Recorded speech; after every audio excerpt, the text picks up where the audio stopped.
रूस का दूसरा हेलीकॉप्टर भी मार गिराया। सुबह खबर आई थी एक हेलीकॉप्टर को टारगेट किया गया, अब यह दूसरा हेलीकॉप्टर भी मार गिराने का दावा किया जा रहा है वैगनर की तरफ से। पहले यह बात आई थी सामने कि रूस की सेना की तरफ से उन पर हमला किया, जवाबी कार्रवाई में यह एक्शन लिया गया है। तो अब खबर है कि यह दूसरा हेलीकॉप्टर है जिसको वैगनर्स ने निशाना बनाया है और उसे मार गिराया है।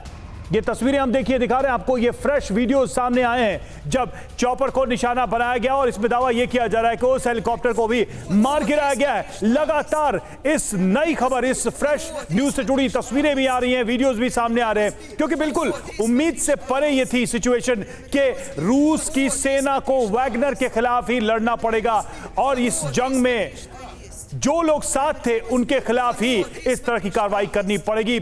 कैप्टन श्याम, में ये जो सिचुएशन है, इन सब के बीच इस वक्त एक इंसान क्या सोच रहा होगा? जी हां, ज़ेलेंस्की क्या सोच रहे होंगे, क्या दिमाग में चल रहा होगा? क्या एक संभावित प्रोबेबल मूव हो सकता है ज़ेलेंस्की का इस सिचुएशन में? देखिए, मेरे हिसाब से यह लग रहा है कि एक ग्रीन रूम की लड़ाई बहुत सारी दिख रही है। फ्रंटेज पे हम देख रहे हैं हेलीकॉप्टर अटैक, मारना, रोस्टोव में एंट्री और रशियन मॉस्को में भी चहल पहल और कॉन्वॉय का मूवमेंट, M8 हाईवे को वो करना, कॉशन करना सिविलियंस को, एक सिविल कॉन्फ्लिक्ट की तरफ जमीनी बगावत तो दिख रही है। लेकिन इसके साथ साथ ये भी कहना ज़ेलेंस्की का कि हमारे काउंटर ऑफेंसिव मूवमेंट में स्लो और थोड़ी ढीलेपन आ गई है। अगर सीधे पूछ लूं कि प्रिगोजिन का हाथ थामेंगे ज़ेलेंस्की या अभी रुकेंगे, वेट एंड वॉच की सिचुएशन में रहेंगे?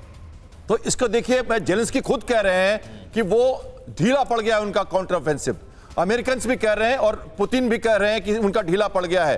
कीव के मेयर को हटाना, ये ग्रीन रूम की कुछ बातें देखिए, कीव के मेयर को हटाना, वाग्नेर ग्रुप का विड्रॉ कर जाना, लड़ाई क्यों, जमीनी लड़ाई जो है वो उस एरिया में कम हो जाना। आप ये समझाने की कोशिश कर रहे हैं कि प्रिगोजिन जो है उनकी बगावत ये एज होगी ज़ेलेंस्की के लिए?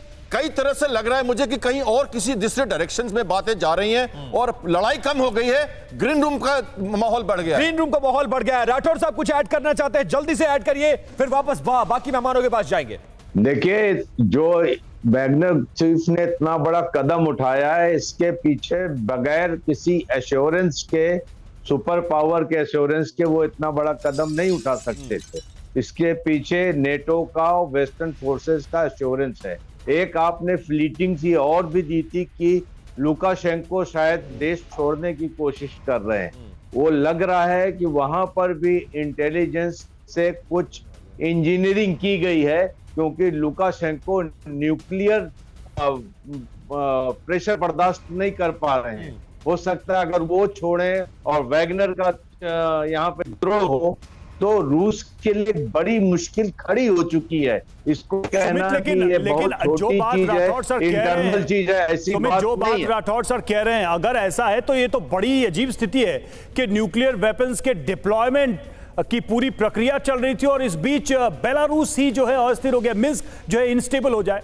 ठीक है, बिल्कुल, क्योंकि बेलारूस जो है वो लगातार एक ऐसा बेस है क्योंकि जहां से रशियन आर्मी ऑफेंसिव, बहुत ज्यादा ऑफेंसिव ऑपरेशन चलाने की कोशिश कर रही थी। लेकिन सबसे इंपॉर्टेंट यह है कि भले ही आप रुस्तोव वाली घटना को छोटे में ना ले, क्योंकि आने वाले वक्त में अगर ये वैगनर ग्रुप के लड़ाके जो है अलग अलग सिटीज में, अलग अलग इलाकों के रशिया में फैले हुए हैं और आने वाले वक्त में ये और प्रॉब्लम क्रिएट करेंगे ऑफेंसिव ऑपरेशंस के अंदर, क्योंकि अब गृह युद्ध जाना, अपने इलाकों को सिक्योर करना रशिया के लिए ज्यादा प्राथमिकता होगी। यानी वैगनर ग्रुप के इन लड़ाकों को हैंडल कर पाना, उनको लगातार मना के रखना, एक लाइन रखना, क्योंकि एक बार अगर विद्रोह शुरुआत हो गई तो फिर उसको रोक पाना या फिर उसको बरकरार रख पाना बड़ा मुश्किल होगा। सुमित, और ये डबल चैलेंज है कि एक बार आपने घर में आपने पटिया और बॉर्डर पर, तब जबकि इतनी बड़ी ताकतें आपको हराने पर लगी हो, उनसे भी निपटना बहुत जरूरी है।